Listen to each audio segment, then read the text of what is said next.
some of the good things that happened in Pelzer here this year. Well, Greg, all the years kind of blend together after a while, you know. There's so much to be thankful for. There really is in what happened here in Pelzer this year. We've had a great time working with our citizens and with our civic groups to try and improve different parts of the town. I would say that the biggest thing that happened this past year was the announcement by the Pelzer Heritage Commission that we are indeed having development at the old mill sites finally after all this time. At the lower mill and also the upper mill with residential units, 95 apartments down at the lower mill and 80 senior apartments at the upper mill, and also a new business, a new restaurant coming to town in the old office administration building down here at the lower mill, which is going to be called Daleview Biscuits and Beer, which is an expansion of the original store in Brooklyn in New York City. And we're really excited about that, especially because the folks who own that business have local ties. And then in the old drugstore right here down the street, it has also been purchased by a family with local ties to Pelzer. And they're going to begin work on the inside at the beginning of next year. And the first floor will be housing Cryptid Coffee. So we're finally getting a coffee house here in Pelzer for the first time. And they have done some pop-up things here in town, such as the Christmas market. They sold their coffee right here in the gym lobby, and they also had a pop-up station at the Christmas parade. We have seen a lot of interest in Pelzer in terms of residential improvements and new construction. If you go along Parker Street at the upper mill, they have cleared lots for new river cottages that will be facing the Saluda River. And there are 7 to 9 of those, and the foundations are already starting to be planned out. You can see it if you drive over there. There's also new construction on Langley Street by the same developer. We have houses that have been purchased and are being renovated right now and resold. So there's a lot of interest in homes in Pelzer because they are affordable. They are in a great location. We are 30 minutes from everywhere, it seems like. Right here on Highway 8, the real southern connector. And so folks can live in a small community, a small town with charm, kind of like a little Mayberry, and they can go and work in Greenville or Anderson, Simpsonville easily, or they can work here. But now that we've recognized the possibilities with our natural resources, the river is a big deal. And Pelzer, like I've said before, has 3 miles of riverfront property. It hooks around the top and comes all the way down, and you know, with that ADA accessible kayak launch and the boat ramp down at the lower mill, we're seeing a lot of increased activity. The Saluda River Rambler, the business that brings people in kayaks from Piedmont to Pelzer and back and forth and does moonlight trips as well. It's exploding every summer. People are coming to the river finally, and you can see all the new work that Anderson County has done in creating what we're calling the Blue Way, right? The Saluda River Blue Way with the new investments at Dolly Cooper and Powdersville. So one day we're going to see more connectivity via the Saluda River, and everybody wants it now. I speak to my good buddies Rocky Burgess and Blake Sanders on a regular basis, and we have phone conversations about anything and everything.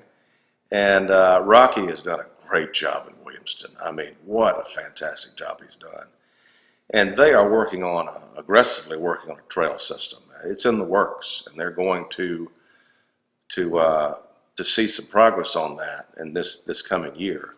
Now, as you know, trails are very expensive, but there's a lot of money out there to support trail systems and organizations in the upstate. So they have already started creating that trail system. We have in Pelzer lots of plans. It's part of our master plan, and the Pelzer Heritage Commission is very much interested as well in a trail system. They are the ones that own most of the riverfront property. And those river cottages I was mentioning before, they left an easement between the cottages and the river for a trail. And so they have applied for a big grant that would have a trail running right in front of those cottages and then connecting to the future Overlook Park. But they got a big EPA grant and they capped it and leveled it off, and so it's going to become a park one day right there beside the train trestle. It's a beautiful, beautiful view, and it's called Overlook for a reason.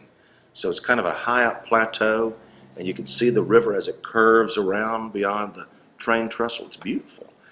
So they're already starting our system, and we have plans for the rest. And the idea is that it will go along the entire perimeter of Pelzer. Last night at our council meeting, we voted to purchase 26 acres from the Church of God right on Highway 20. It is already within town limits. Part of the reason that we purchased that land is we're going to use that in the conversion of the lagoon property, which is currently identified as a park, largely completely unused. There is interest in development in that area, which is 90 acres, right up Courtney Street right here.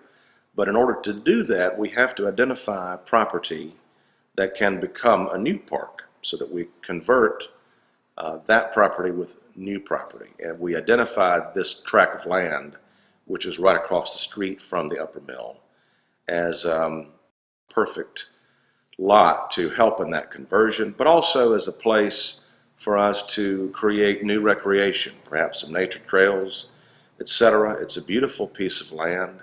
It has wetlands, it has a creek, and it is an area that has never been developed. So we're excited to connect that with the trail that the PHC is working on.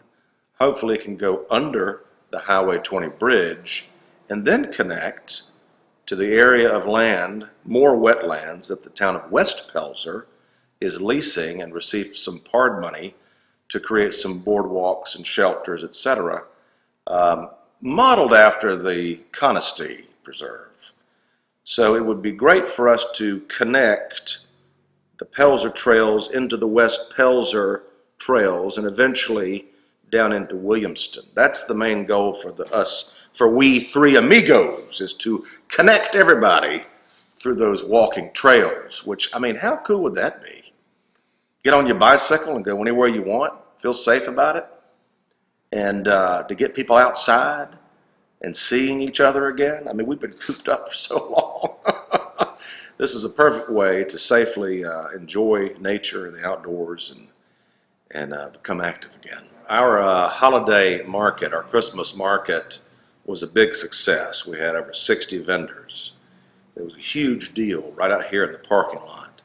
Next year, we hope to return to include indoor vendors as well in our gym. Prior to the pandemic, we had 90 vendors, and so we're looking to grow that event as well, and that's something that folks really enjoy looking forward to. The light people are back, and they are bigger than last year. They're also, I've been teasing them, saying, oh, now you're light people on the road. You're doing a tour of the county, because they were featured at the tree lighting in Williamston and Anderson, and they're visiting all these nursing homes, which is really cool. And they've bought themselves some snow machines that they've been turning on at night right beside us, right here in the parking lot, which is really neat. I posted a picture, and it looked like they were in the real snow. And they also were awarded first prize in our annual Christmas parade, which is so much fun because we start right when it turns dark, and everybody has to have some sort of lighting element to their float. And we start in West Pelzer and come down here through Pelzer, and so much fun. We love throwing out candy and little glow sticks, and the kids just light up. It's just so much fun. And we had a larger 4th of July celebration this past summer than we ever have in recent history. 4th of July is a very important holiday for the mill workers back in the day. That was the week that everyone took off and the mill shut down, and it was kind of strange to hear the quiet in Pelzer because you didn't hear the hum of the mills going. Everyone shut down, and it was huge. They still tell me stories about the big grandstand we used to have with motorcycle races and horse races and all these old school field day type activities. So we wanted to bring back a little bit of that and capitalize on the nostalgia of those old 4th of July celebrations. And so we had a patriotic parade. We had a little 5K in the morning. We had a watermelon eating contest and vendors and old field day games out on the grass. And then in the evening on the 4th of July, the Light People and the Pelzer Heritage Commission sponsored, and the Church of God sponsored, a big fireworks display right down here at the old mill. And boy, that was something else. That was special. You also discovered some history at Monkey Park with the community center over there this year and started some work over there. How's that coming? Oh, thank you for asking about the community building. That's my big project for 2022. When we had to close that down during the shutdown, we had received some money from a PART grant for a new HVAC system, and we were kind of exploring behind the walls as to the best way to make that happen.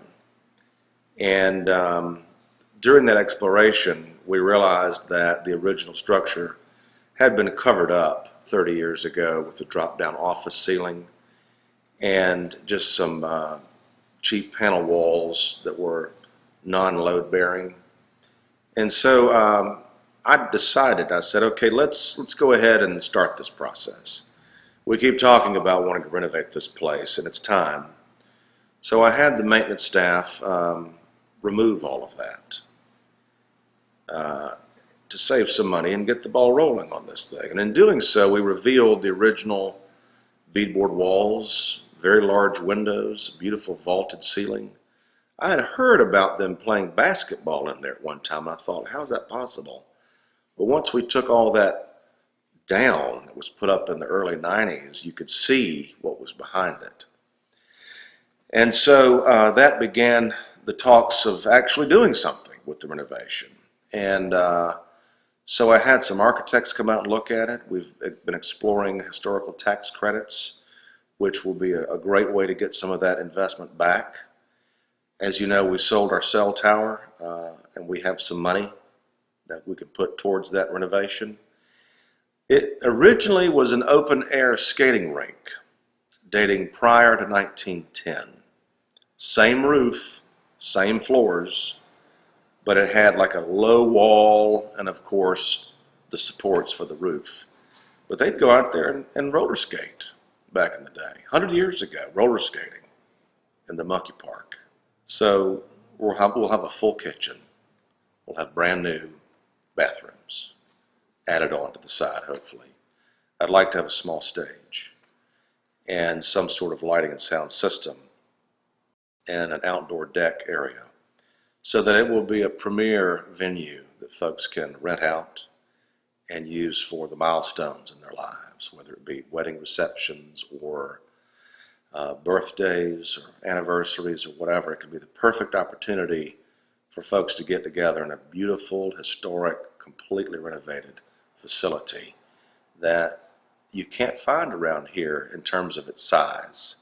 It's kind of a medium size. Currently, there are lots of opportunities for rooms at the Williamston Town Hall and that very large auditorium.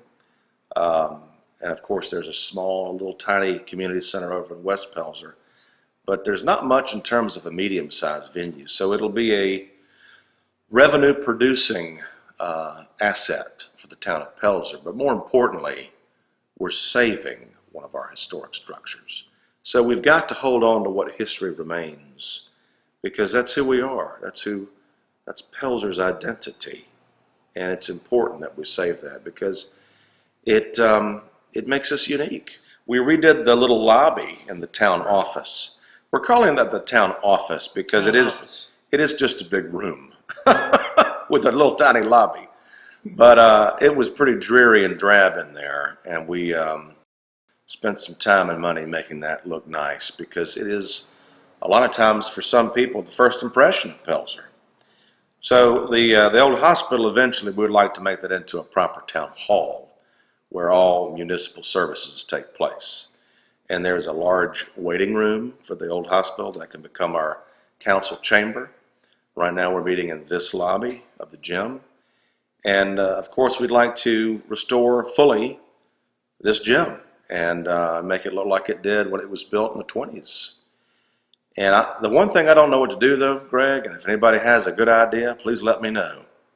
Because in the basement of this gym is a pool. It is still there. An indoor pool from the 1920s. I don't know what to do with that, because there's no way to reopen it because it's not accessible to anybody. We are still working on the monkey park. The monkey park will never be finished.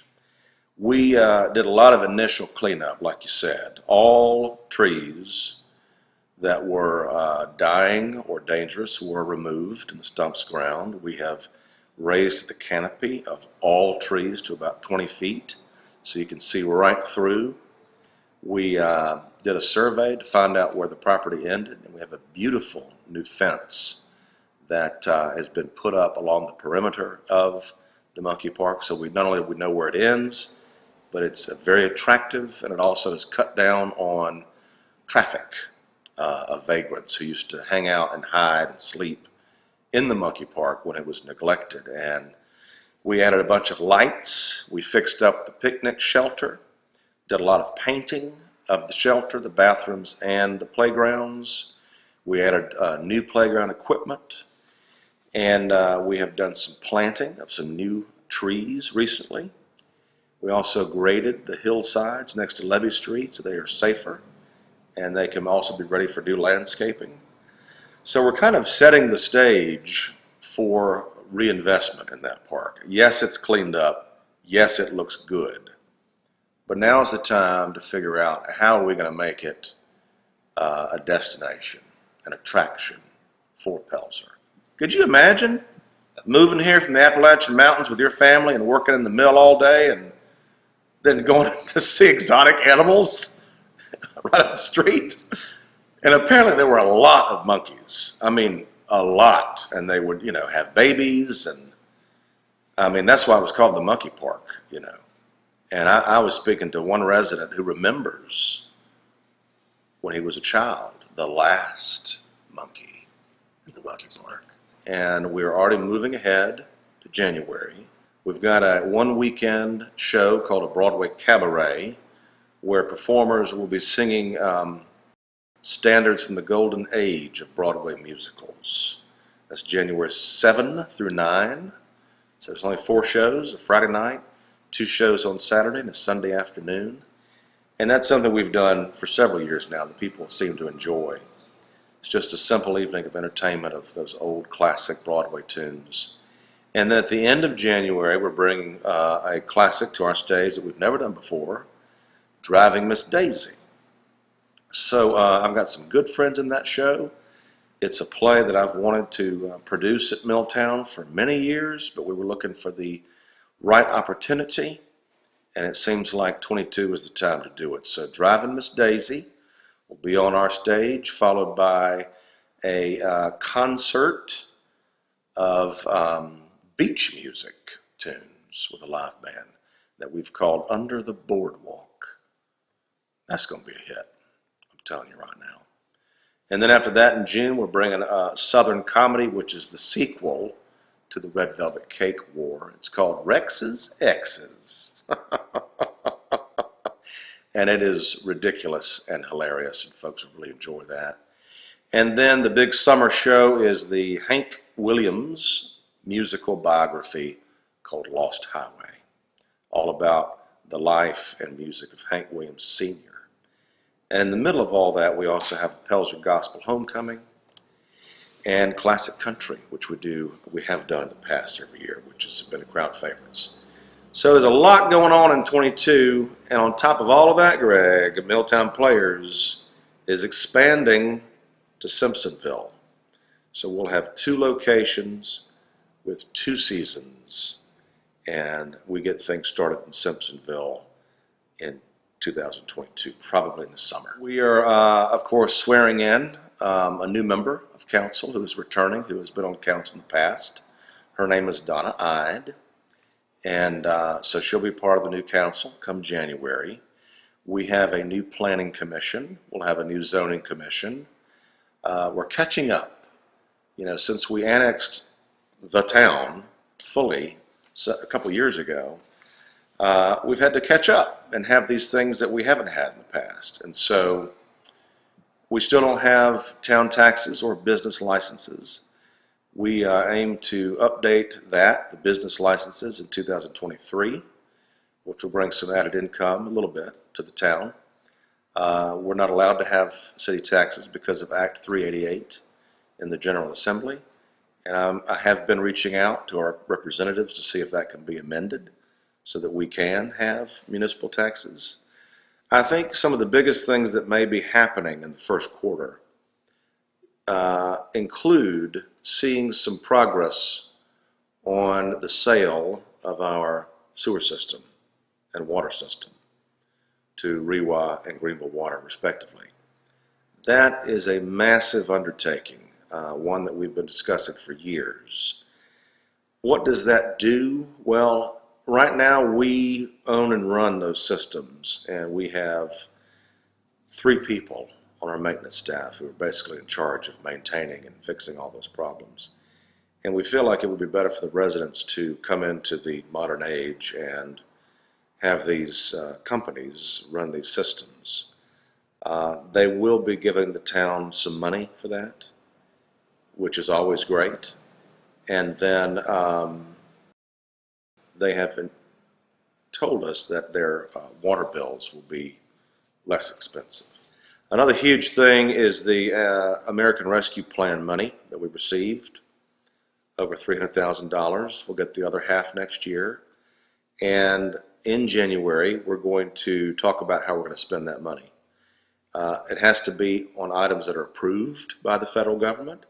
So that's the first step, to make sure the things that we want to do are approved. And also, you know, it's very exciting to have a big chunk of money, but you've got to not get too excited where you want to spend it on things that you would like. We really have to think about what's the top priority in terms of need for Pelzer. And a lot of the talk has been about infrastructure. 2022, can't get here soon enough. I'm so excited about it. You know, we got through an election, and I think that has passed, and now we're looking towards some major positivity, investment, improvements for Pelzer.